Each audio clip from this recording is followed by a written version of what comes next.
I just know you're ready to hear about a little crime. Welcome to Crime Daddies.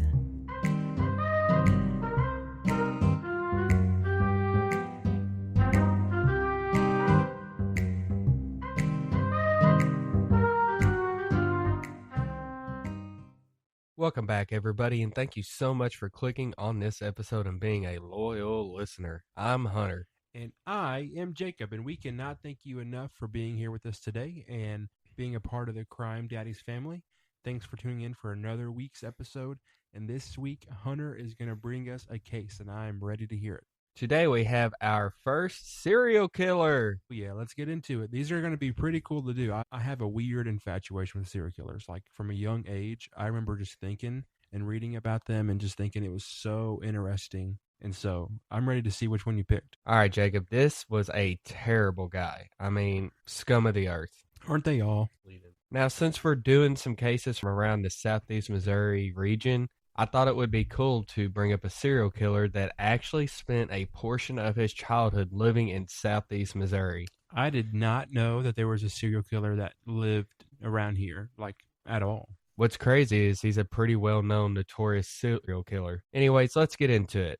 Let's just be honest. You never know who you're going to be around on a day-to-day basis. And for this terrible person to have ties to our home sweet home SEMO, it just doesn't sit right with me that somebody like this was actually here. I'm sure some of you will know this name, but some of you might just hear his name for the very first time. Tommy Lynn Sales, also nicknamed Coast to Coast Killer. Tommy Lynn Sales was a nomadic serial killer who traveled extensively across the United States for 2 decades, committing murders in various states. He confessed to killing over 70 people from 1979 to 1999, a trail of victims from one end of the country to the other. He said 70? He confessed to 70 people? Yes. Over the course of 20 years? Yes. That's multiple murders a year. That's nuts. He was a predator with no remorse, leaving behind a bloody trail across the nation who primarily victimized children and women. Let's get into some facts about Tommy. All right. Tommy had a transient lifestyle. Tommy worked odd jobs, hitchhiked, and hopped trains, allowing him to kill in different locations and move on before being identified. His murders were very widespread. While convicted of only 2 murders, law enforcement linked him to at least 22 killings across multiple states. Now, let's get into the nature of his crimes. He was a sadist who often killed without a clear motive, targeting strangers. For anyone who does not know, a sadist is an individual who derives pleasure, satisfaction, or gratification from inflicting physical, emotional, or psychological pain on others. Sadism is considered a dark personality trait, often involving cruelty, humiliation, and a desire to control others. It can range from everyday subclinical behaviors to sexual sadistic disorders. Yeah, I mean, a lot of the serial killers that I've heard about tend to all fit into that category where they have sadism. Yeah, definitely a lot of notorious serial killers were definitely sadists. I think, and I don't like to generalize too much, but I think a lot of serial killers fit very similar psychological backgrounds. Like, for example, you probably know the serial killer triad, like the 3 things that most serial killers do. Yeah, so starting fires, bedwetting, and hurting animals. Yes, hurting animals. Yeah, so I wonder if he did any of those things. I'm not sure if you researched that or not, but I'm just curious. I did not, but it never mentioned it in any of the research. But I mean, you could go into like Dahmer or Ted Bundy or BTK, like all of those guys were sadists. And all of those guys fit the profile of bedwetting, hurting animals, and starting fires. Yeah, for sure. So we're going to go into the early childhood of Tommy Lynn Sales. Sales was born in Oakland, California on June 28, 1964, as one of 5 children to an unwed mother. His presumed biological father was Joe Levins, and he died when Sales was 11 years old. Sales and his twin sister, Timmy Jean, contracted meningitis when they were only 18 months old. Tammy died from the illness shortly thereafter. Sales was sent to live with his aunt, Bonnie Walpo. Tommy claimed that this was the only time of his life that he was actually happy was when he was living with his Aunt Bonnie in Holcomb, Missouri, everybody. Whoa, that is really close to home. That's like a 25-minute drive. That's right. Holcomb, Missouri is right here in good old Southeast Missouri. Home of the Hornets, the Holcomb Hornets. And if you're from SEMO, I'm sure you've heard of Strawberries Barbecue in Holcomb, Missouri. You know, I'm not going to lie. I remember having strawberry seasoning on everything as a kid, but I never knew that Strawberries was like a hometown restaurant. Yeah, absolutely. I've ate there several times, and I mean, Strawberries Barbecue in Holcomb, Missouri is definitely a place to go eat if you've never been there before. Yeah, they have a good pork steak and a good New York strip. If it depends on if you want pork or beef, but they put their seasoning on everything, and I tell you what, it makes everything taste good.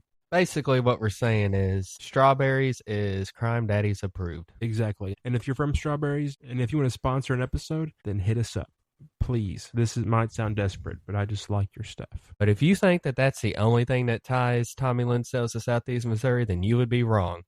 Because in September of 1989, he actually took a job with a construction company out of Cape Girardeau, Missouri, and he was hired to help build State Road 84 in Florida that later became Interstate 75. Wow. Oh my gosh. Anyways, enough about that. Let's get back into the story. When Tommy was 5, he was returned to his mother after she discovered that Walpole wanted to adopt him, which Walpole is his Aunt Bonnie. Yeah. At the age of 7, Sales began regularly drinking alcohol obtained from a supply stash belonging to his maternal grandfather. You said 7 years old? 7 years old, this dude's already drinking, stealing it from his grandfather. Jeez. Within a year, he was socializing with an adult man named Willie Clark, who Sales alleged began molesting him. And this guy really has a rough go at it, because at the age of 7, he's drinking, and then also at a young age, he's being, assaulted by someone that probably was a trusted adult. Yeah, so far he's had he's been dealt a crappy hand in life. Yeah, and whenever I hear about serial killers that have like a troubled youth, my heart always breaks for the child version of them, but that doesn't mean I don't despise the adult version of them. But here's what's crazy. Sales claimed that his mother encouraged a relationship which traumatized him greatly. So if his mom encouraged a guy to molest him, that is just crazy to me. Like, what a crappy mother. Just another thing on top of it that is just making this guy set up for failure. Sales said that he would later relive those experiences while committing his crimes. At age 10, Sales started using narcotics. 3 years later, he entered his grandmother's bed nude while she was sleeping, leading to him being banned from the house. Yeah, I'd say so. If I got in my grandma's bed naked, I'm sure she wouldn't want me there either. I mean, different strokes for different folks, but that is a whole new level of disgusting. Contrary to popular belief, just because we are rednecks from Missouri does not mean we practice incest. That's right. That's gross. Shortly after that, his mother and siblings abandoned him by abruptly leaving town. A few days later, in a fit of rage, he shot a woman and assaulted her, although she survived. Thank God she survived, but what a crappy thing for Tommy to do. Yeah, I mean, I'm glad she's here, but I mean, she kind of got lucky. So after this, Sales began living as a nomad permanently in 1978 at the age of 14. So put this into perspective. Think of this 14-year-old psyche at this time of life. Everything he's been through up to this point, and his entire family just abandoned him. So what's a 14-year-old supposed to do but try to rob and commit crimes to get by in life? Yeah, and like I said, I'm not trying to justify his actions as an adult, but I do really feel for the kid because you're set up for failure from the get-go. Absolutely, Jacob. I couldn't agree more. Like, I'm not sticking up for what he's done by no means, but he just was dealt a crappy hand in life. Yeah, and I think we're just two empathetic guys, and so we can see where, like, things started to go wrong. And back then, honestly, in the 70s, there were so many young boys that just ended up being nomadic, and they just traveled around the country. And so that wasn't anything new. If they didn't have security at home, they just went up and went to the next town and traveled and did crime. Now, I'm sure not all of them went off the rails like this guy did, but... Oh, yeah, the 70s and 80s was definitely the heyday of hitchhiking across the country. Yeah, nowadays, if you see a hitchhiker, you're like locking your car door and speeding up past them. Yeah. When Sales visited family in Little Rock, Arkansas in May of 1981, his mother threw him out after he tried to molest her in a shower. God, this guy is just a piece of work. So his family let him come back in May of 1981 when his family had moved to Little Rock, Arkansas. And shortly after he moved back in with his family, he tried to molest his own mother in the shower. Like, I cannot wrap my head around the psyche of this guy. Like, Man, what if it's not his grandma, it's his mom? Like, what is this? About to say, you can't put it past him. He's already touched grandma.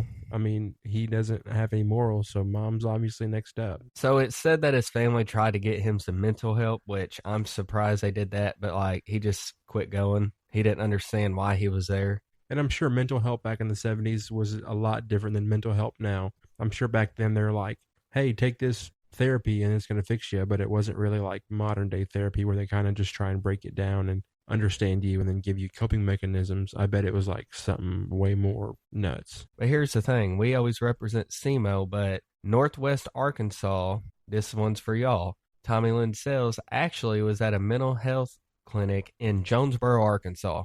Hey, we know we have a lot of people in this area that like to go to Jonesboro. I mean, it's a big college town. A lot of people that we grew up with ended up going to Arkansas State, which is over there. So if you're listening and you're familiar with Jonesboro, just know that this piece of crap was also hanging around over there. But what does a young Tommy do? He quits going, and ultimately his drinking worsens, and it led to his first arrest in 1982 for public intoxication. So at this point, Sells is homeless, and he hitchhiked and train hopped across the United States from 1978 to 1999, committing various crimes along the way. He held several very short-term manual labor and barber jobs. He drank heavily, abused drugs, and he was in prison several times. So here is a couple of crimes Sells was arrested on and let out, all while he knew he was a cold-blooded murderer. 1990, Sells stole a truck in Wyoming and was sentenced to 16 months imprisonment. He was diagnosed with personality disorders, addictions, and psychosis while he was locked up. On May 13, 1992, Phoebian Witherspoon, a 19-year-old woman in Charleston, West Virginia, was driving when she saw Sells panhandling under an overpass with a sign that said, "I will work for food." So this Phoebian lady had a heart of gold. She was an empath, and she decided that she was going to try and help old Tommy out. Yeah, play the Good Samaritan role for a minute. And she ended up taking Tommy to her home and asking him to wait outside. She went into her home to get some food for him, and by the time she got back to the front door, he was inside. When she walked away to get something else, he got a knife from her kitchen, trapped her in a bathroom, and attempted to rape her. She hit him in the head repeatedly with a ceramic duck, got control of his knife, and stabbed him. And I think she actually stabbed him over 20 times, which, bravo. Yeah, I mean, good for her. But old dude getting up after 20 stab wounds, that's kind of impressive. I mean, just to be honest. She actually nicked his kidney and liver during her stabbing against him. Oh my gosh. And the coolest part, she actually sliced his testicle, which I think that's awesome. I think it is too. I think it's a big shot to your ego. So in retaliation to her attack against him, Sells beat her over the head with a piano stool. Oh my gosh. Sells tried to get away, but his injuries landed him in the ICU and in police custody. Yep. Witherspoon sustained significant injuries herself, including a gaping head wound and a severe hand laceration that required surgery. After this attack, Sells took a plea deal on malicious wounding charges and served 5 years in prison. While serving this sentence, he was diagnosed with bipolar disorder and married Nora Price. This, I don't understand, but somehow this guy, while he's in prison for attacking a woman, meets some chick that agreed to marry him in prison. Man, it just, I will never understand it, but for some reason, there is just like a clique of women in this world that like men in prison. I think it's because they know where he's at. Yeah, they don't have to speculate about where old Tommy is. You know, they know exactly where he is. He's got a curfew. He's locked down tight. Now, maybe he's getting something off in there, but they know that he's theirs. He was released in 1997 and moved to Tennessee with his wife. He then left her that same year and resumed his cross-country travels. So he married her, gets out, leaves her, back on the road. Pretty much. You can't keep a man off the road, Joe. Man, you can take the road, or the man off the road, but not the road out of the man. And I'm not going to lie, this guy had a rockin' mullet. So you know when he got out of prison, he was letting that mullet blow in the wind singing Home Sweet Home by Motley Crue. He said, "Peace out, mama, I'm gone." And he hit the road.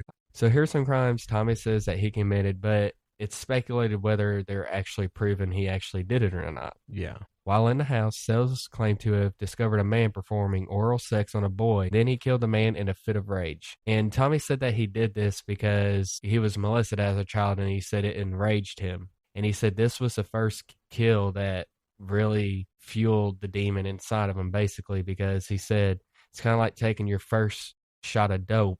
He said your rest of your life you're going to be chasing that high over and over, and that's what he contributed his first killing to. He's trying to chase that same adrenaline rush and high. And I've heard tons of stories from criminals that have committed murders, or people even in wartime, whenever they kill somebody, they just say there's like a very distinct feeling whenever it happens. Now, whether you really like that feeling or don't like that feeling is a whole different concept. Some people really like it and they chase it, like he said. And although he confessed to this crime, it's never been confirmed. Gotcha. He further claimed that he killed a man in 1980 with an ice pick near a Chinese restaurant in Los Angeles, which has also never been confirmed. Another crime, Sales said that he and an accomplice kidnapped a woman in 1982 in Little Rock, Arkansas, who Sales raped, tortured, and killed, then dumped her body in a quarry. Law enforcement chose not to explore the deep quarry lake that Sales said that he dumped the victim in. That seems pretty lazy. Sales also revealed that in 1986, while he was working for Atlas Towing in St. Louis, Missouri, he received a call from a prostitute whose car had been broken down. When he arrived at the vehicle, he suggested sex in lieu of paying for the tow cost. When she declined, Sales said that he shot her and threw her body in the river. Sales claimed that in 1988, he met a woman and her son in Salt Lake City, Utah. He then traveled with them to go on a camping trip. Sales said he killed her and her son by an unclear method and dumped both of their bodies into Snake River in Gooding County, Idaho. I think it's funny that a lot of these things he's admitting to, he says, I dumped their body in a place that you're not going to be able to find them.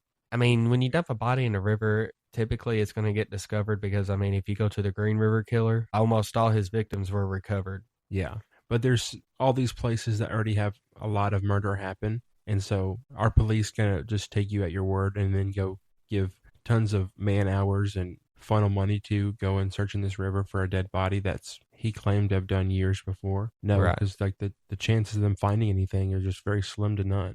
Yeah, very slim. So it sounds like he's kind of just being a douche and maybe trying to lead police on a wild goose chase. This guy is famously known for loving to talk to media and loving to take credit for stuff he really didn't do. Yeah, so he's got a huge ego, which means he has a very, very, very, very, very tiny, Yeah. Sales told investigators that he also killed a black man and dumped his body in a dumpster in Chicago. He named a specific street intersection where this allegedly occurred, but no murder was ever discovered. Sales further claimed that he killed a 20-year-old woman whom he originally thought was a man in a drug deal gone wrong in Truckee, California on January 27, 1989. A report of an unrelated incident established that Sales was in the area and an unidentified female body was found in the area at the time. Additionally, Sales claimed to have killed two unidentified female hitchhikers in May 1989 in Roseburg, Oregon. Finally, Sales referenced other additional victims whom he said to have killed and dumped in Florida swamps while he worked along with several gay men at various rest stops along the interstate in Pennsylvania. Oh my Lord. So he said he killed a few people in Florida, dropped them off in swamps, and then he also said he killed some gay people in Pennsylvania at various rest stops, which I don't believe that, but I do know for a fact at different rest stops or at different, truck stops there are prostitutes, but I feel like he's definitely lying about that. Yeah. Because, I mean, you would think that if there was that many bodies dumped in Florida or that many bodies dumped along the interstate in Pennsylvania, then they could have connected the dots. I think he just probably heard stories of crimes like this happening because, sure, there were crimes that happened where bodies were found in swamps, but he probably just wanted to take credit for things that weren't things that he didn't do. That was the list of crimes that Tommy, I guess, was trying to get some credit for, but was never really proven. Now we're going to go into some of the murders that he was connected to and some he was actually convicted on. All right, let's get into it. So, we're going to go to July 5th, 1979, Port Gibson, Mississippi. There was a man named John Cade who was 39 years old, and he was killed with a .32 caliber pistol during a home invasion. Near the crime scene, a man who resembled Sales was observed. He may have been in the area around this period, according to investigators. So no one else would ever been convicted of this burglary and murder, but there was a sketch of Tommy that matched his description that they linked him to this crime. So they were able to say, not with 100% certainty, but with like 95% certainty that this was the guy. And he was the only one that had ever confessed to it. Yeah, and so, I mean, it makes sense that he confesses to it, and then they have this sketch that looks just like him.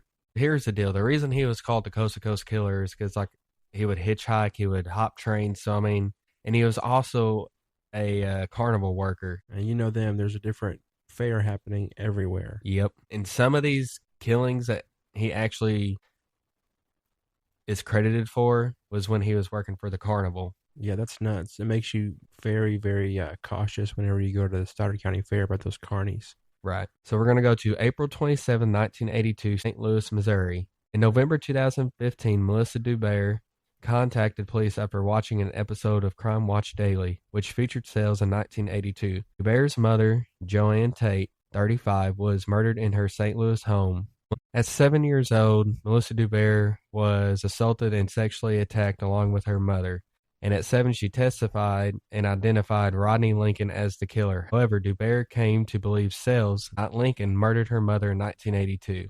Wow. In 2018, Missouri Governor Eric Greitens commuted Lincoln's sentence to time served, and he was released from prison. That is nuts. I really feel for people that spend a portion of their life in prison for things that they don't do. Like, my heart really goes out to them. Yeah, and here's the thing about these people that kill a bunch of people. Like, not only are they hurting the person that they kill, but they're also hurting their families, but they're also jeopardizing other people's freedom, because Tommy Lynn Sales was just one of those guys that was hard to really catch him because he was so transient in everything he did. And he didn't use the same murder weapon every time. He didn't have a certain...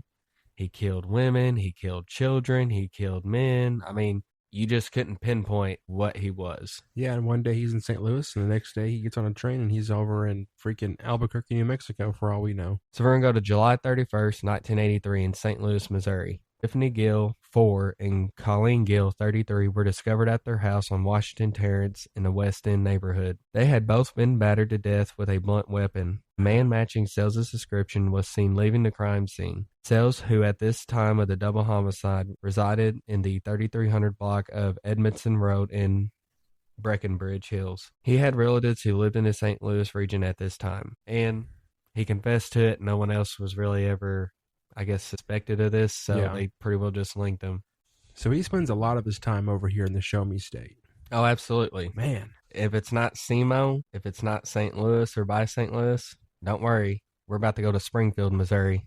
Oh, Lord. So July 26, 1985, Springfield, Missouri. In July of that year, 21-year-old Sales worked at a Forsyth Carnival, where he met 28-year-old Ina Court and her 4-year-old son, Rory Court. Court invited Sales to her home that evening. According to Sales, he had sex with her, fell asleep, and awoke to find her stealing from his backpack. And I'm just going to stop there for a second. Could you imagine being a carnival worker? You got a rocking mullet and you're just rocking a backpack. Just a backpack. I mean, it would be even better if it was a fanny pack, but he would still look pretty douchey. I think he is the ultimate douche. I think it just fits. So he proceeded to beat Court to death with her son's baseball bat. He then murdered her son because a child was a potential witness. The bludgeoned bodies were found 3 days later, by which Sales had left town already. Heartless. Like, I know killing adults is one thing, but for some reason, hearing about a kid dying just hurts a little bit more. Here's a strange thing to me. I didn't put this in my notes or whatever, but I'd seen doing research that he said that he would always kill the kids because he didn't want them to live the rest of their lives of that image in their head of him killing their parents. Oh, what a dick. Trying to make it sound like he's a good guy, whatever. Oh, yeah. He if you watch all his interviews, like, he definitely tries to play victim. You weren't trying to be a nice guy and do it for the sake of mercy. You were doing it because you didn't want to get caught. All right, Jacob. May 1st, 1987, Sales finds his way up to the East Coast at Lockport, New York. He really is coast to coast, because you're talking about New York and Oregon and Texas and St. Louis and California. He's everywhere, dude. Yeah, this guy was everywhere. Suzanne Corch, 27, disappeared after leaving a Lockport nightclub alone. Her body was found on September 5th, 1995 at the foot of an embankment near Niagara Falls, 2 miles away. Her cause of death was unknown due to decomposition. In 2004, Sales confessed that he had murdered a woman in the area at the time, and his presence in the city was confirmed. He was even able to identify her from photographs and from the crime scene. Since he had already been sentenced to death, he was not prosecuted. Well, yeah, I mean, I understand. All right, Jacob, you ready to go to the Southwest? Yeah, let's go there. Might as well. We've been everywhere else. Hop on the train. We're going on a trip. Yep, back out to the desert. Yep, October 15th, 1987, Lovelock, Nevada. Stephanie Kelly Stroh, 21, was last seen at the Four-Way Cafe and Truck Stop in Wales, Nevada. Sales confessed to Stroh's murder. He said he picked her up while she was hitchhiking after he offered her a ride in Reno, Nevada. They took LSD together, then he strangled her in Lovelock, covered her body in concrete, and dumped her into a hot spring. Her body was never found. In a hot spring? Supposedly he dumped her in a hot spring and covered her body with concrete. I mean, yeah, you probably won't find that body. This guy seems like a lazy guy, so I highly doubt he went through all that trouble. No, because every other murder he has either just thrown him in a river or just, If left she him. was hitchhiking, obviously she's not being looked for at the moment. Yeah, they already know she's gone. All right, Jacob, we're going back to the Midwest. Take us back. Now, this next crime I'm going to talk about is one that was actually covered at one point by another podcast that me and Jacob really like to listen to, which is True Crime Couples. If you get a chance, look them up, listen to them. Kay has an amazing voice, and she is very good at research and presenting different cases. Yeah, and they're just really solid people. I've been listening to them for about a year now, and they're very thorough. Like he said, her voice and the way she tells a story is just like, there's something to it, and it makes my work days go by a little bit faster. So November 17th, 1987, Enid, Illinois, confessed to the murders of 4 family members from the Dardine family.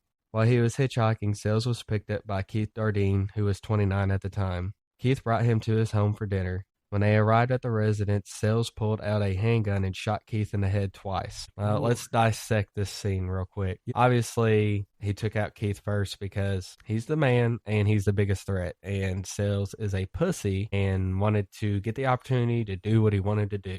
Yeah, so you eliminate what you consider to be like you said, the biggest threat, and then that gives you a different power complex from the rest of the situation. Once you remove who's in power, now you're in power. Now you can control what happens. This is in my opinion, the worst of all the murders he's did. And I'm about to tell you something that's going to blow your mind. Yeah, so I guess trigger warning if you're sensitive to things that blow your mind. Apparently, he cut off Keith's penis. Jeez, what did he do with it? I don't know. Maybe but apparently he he did.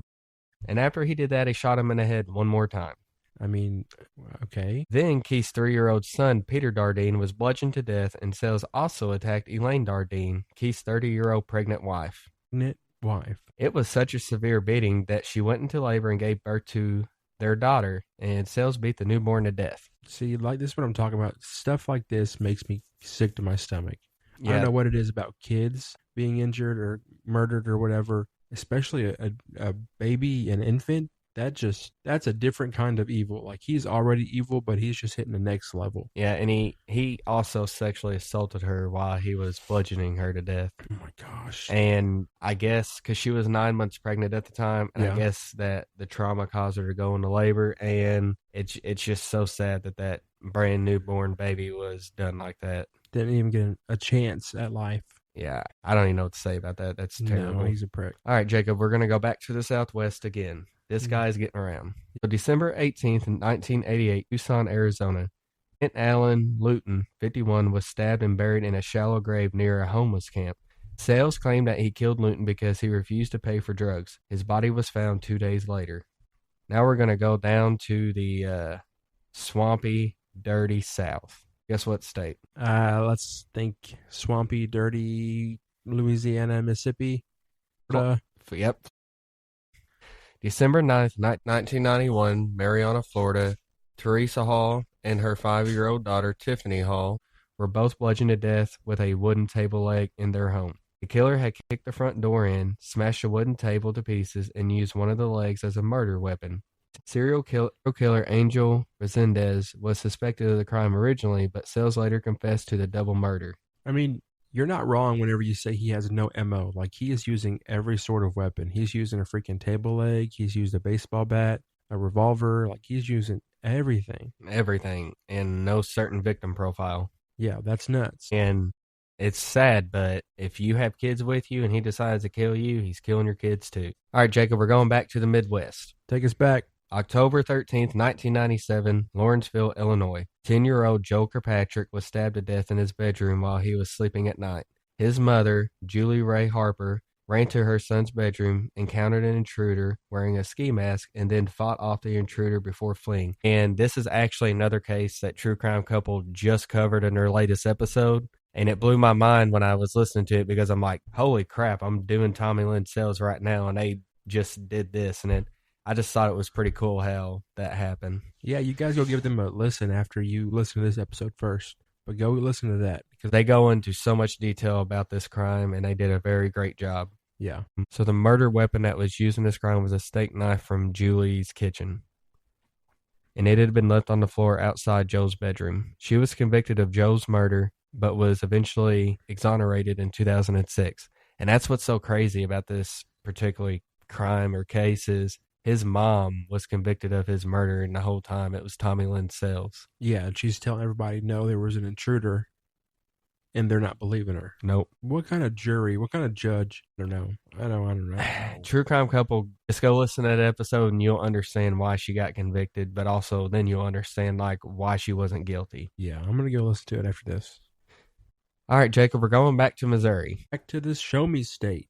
October 15th, 1997, Springfield, Missouri. 13-year-old Stephanie Mahaney was found in a farm pond west of Springfield. According to Sales, he pulled her from her bed in her home at night, drove her to a field, injected her with cocaine, raped her, and strangled her to death. What a sick bastard. He did this to a 13-year-old innocent little girl, and her parents weren't even involved in this at all. So why? Yeah, like you said, he's a sadist. He's a freak.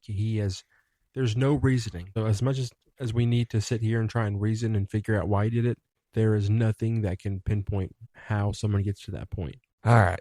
That was rough. We're going to go back to the Southwest. All right. December 14th, 1997, Las Vegas, Nevada. 19-year-old Yvette Sophia Mueller was last seen in an RV park in Las Vegas. Sales claimed to have raped and killed a blonde-haired woman in Las Vegas, chopped her body up with an axe, and buried her next to the Snake River. The body was never found because it had been swept away by a landslide, but officials suspect Sales was referring to Mueller. All right, now we're going to Texas. April 15th, 1998, San Antonio, Texas. Thomas Brose, 40, was a carnival worker who was shot to death in his motorhome. He was seen with a man matching Sales' description. Sales initially confessed to the crime, but later recanted it.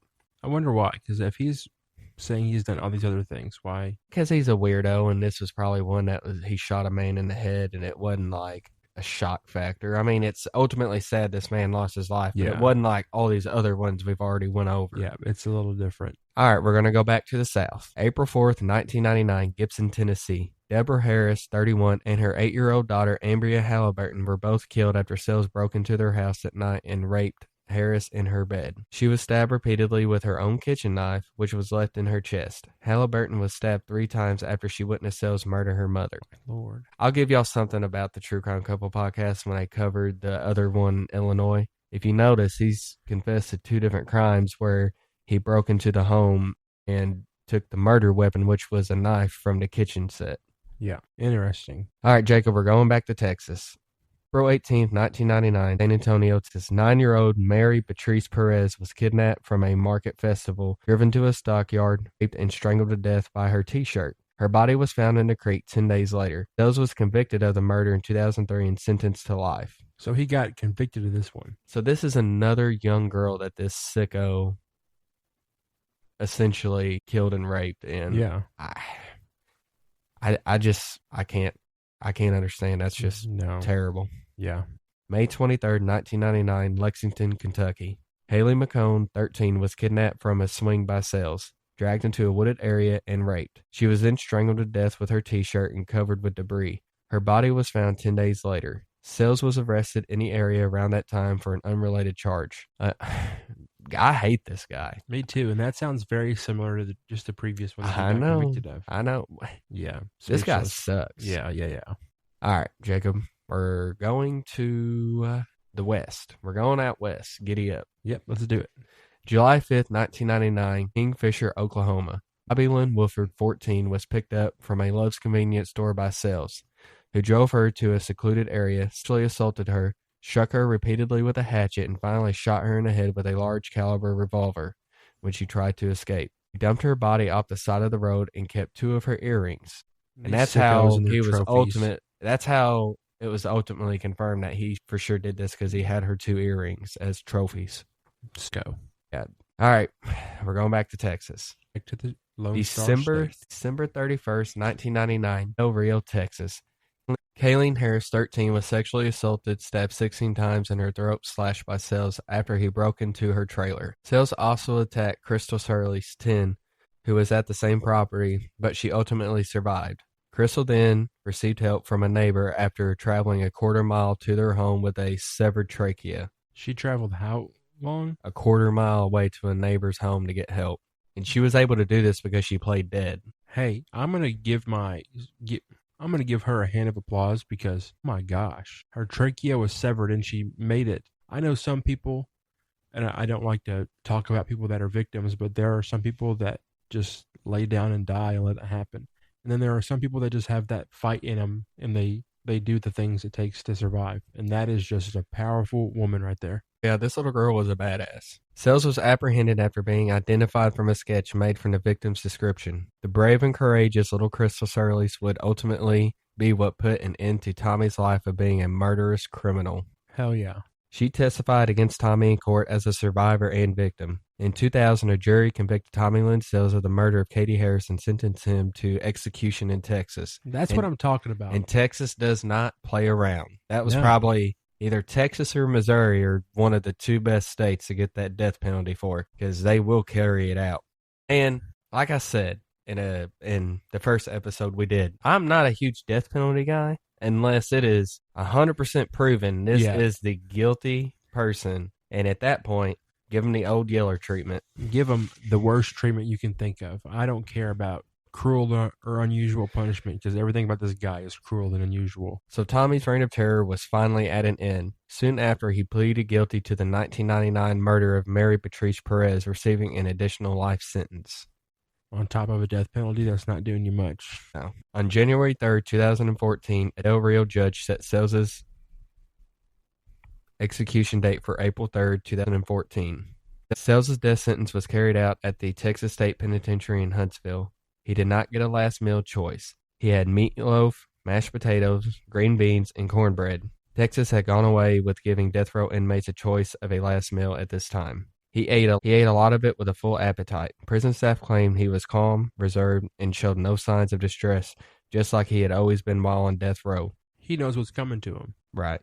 But was that calm, or just the absence of anything human? He was always described as a textbook psychopath, lacking guilt, remorse, and conscience. Yeah, no feelings. When asked if he would like to make a final statement, Sells replied no. Well, technically that's a final statement, so imagine being the jackass whose final words on this earth are no. But here's how much of a piece of crap this guy was, Jacob. He never once showed any sign of remorse, never once apologized, never once took any sort of accountability for any of the horrific things he did while he was on this earth. I wouldn't figure he would. I mean, look at all he's done. Who would assume that this guy's going to feel remorseful if you kidnapped and raped and killed a little girl? How are you just going to get locked up and say, oh, I feel bad? You don't feel bad. You just feel bad that you got locked up. So as bad as it might sound to say this, I'm glad he didn't show remorse because I know that would be fake. And I know that'd be his last-ditch effort to get some sort of sympathy and be manipulative. As a lethal dose of pentobarbital was administered, he took a few deep breaths, closed his eyes, and began to snore. Less than a minute later, he stopped moving. 13 minutes later, at 6:27 p.m., he was pronounced dead. Good. Round of applause. Good. Crystal Surlease and members of both of the Harris and Perez families attended the execution. I would have invited the whole family and treated it as if it was an event. It was definitely a celebration for them. Yeah, let's get this prick out of here. Let's go watch his final breath. And here's the deal. He didn't actually get executed until Crystal Surlease was 40. It took 30 years because she was 10 years old when she was attacked by Sales. That's so sad. So what do you think, Jacob? 22 victims or closer to 70? I think it's probably somewhere in the middle. I do too, Jacob. I definitely think that he did more than 22. I don't know if he did 70, but I could definitely see him doing more than 22 just because he was so transient. Yeah, I mean, you're a nomad. You're everywhere. Like I said, one day you might be in freaking Oregon and the next day you're going to be in Kentucky. And so it's kind of hard to tie what you're doing. And if you want to be over here and commit a crime and then 2 days later you're across the country and you commit a crime, it's hard to keep track of those. So I'm sure the number is higher than the 22 he's been credited for. But I think him reaching for 70 was like his last ditch effort to. He was trying to be known as like the biggest one. The biggest one, which I think is what that Sam Little guy. Yeah, Sam Little says he did 100, which he's been tied to a bunch. But then you have the Green River killer, Gary Ridgway. 49. Yeah, he's convicted of 49. Like he has 49 convictions.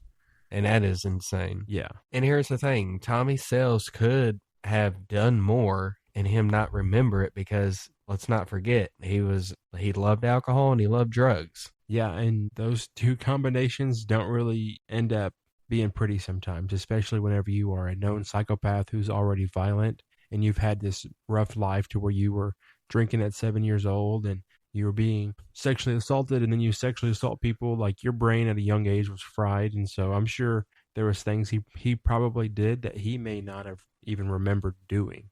All right, Jacob, what'd you think about this? I think it makes me sick to my stomach. And that's the part about true crime that sometimes makes it hard to do a podcast like this, because as an empath, my heart just breaks for the people that got hurt, because I don't want anyone in this world to be hurt. But I also understand that it's important to talk about these sorts of things because bringing awareness helps the families out.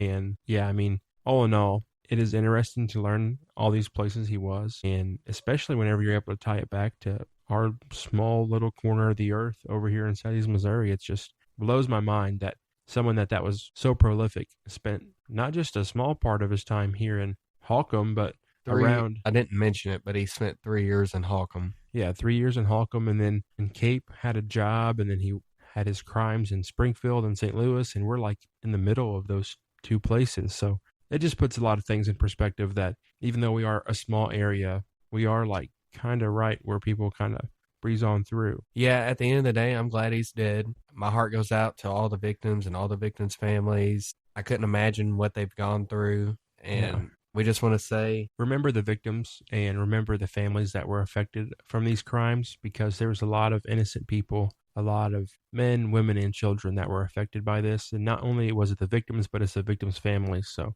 after you listen to this, just think about them and just try to remember the ones that lost their life in a positive light because they weren't able to live the rest of their life because this dickhead decided he would take it into his own hands to take their life from them, which is why I'm glad the state of Texas decided to take his life from him. Please, everybody, if you enjoyed this episode, leave us a review. Go to Spotify, Apple Podcasts, leave us a 5-star review. Doesn't matter what you say, just leave us that review. It's going to help push us out on the algorithm. If you're listening to us on YouTube, please like and comment on the video. We're going to respond to the comments. Tag us in your social media posts. Add us to your stories. Let people know that you're listening to us. Yeah, and if you're from anywhere that's not around Southeast Missouri, in the comments, say where you're from, because I think it's going to be cool to see where you guys are from. And just if you are at all interested in talking to us about true crime or the cases, like I said, and like Hunter's been saying in the past few episodes, you can always just message us or put it in the comments and we are going to respond. So thank you guys so much.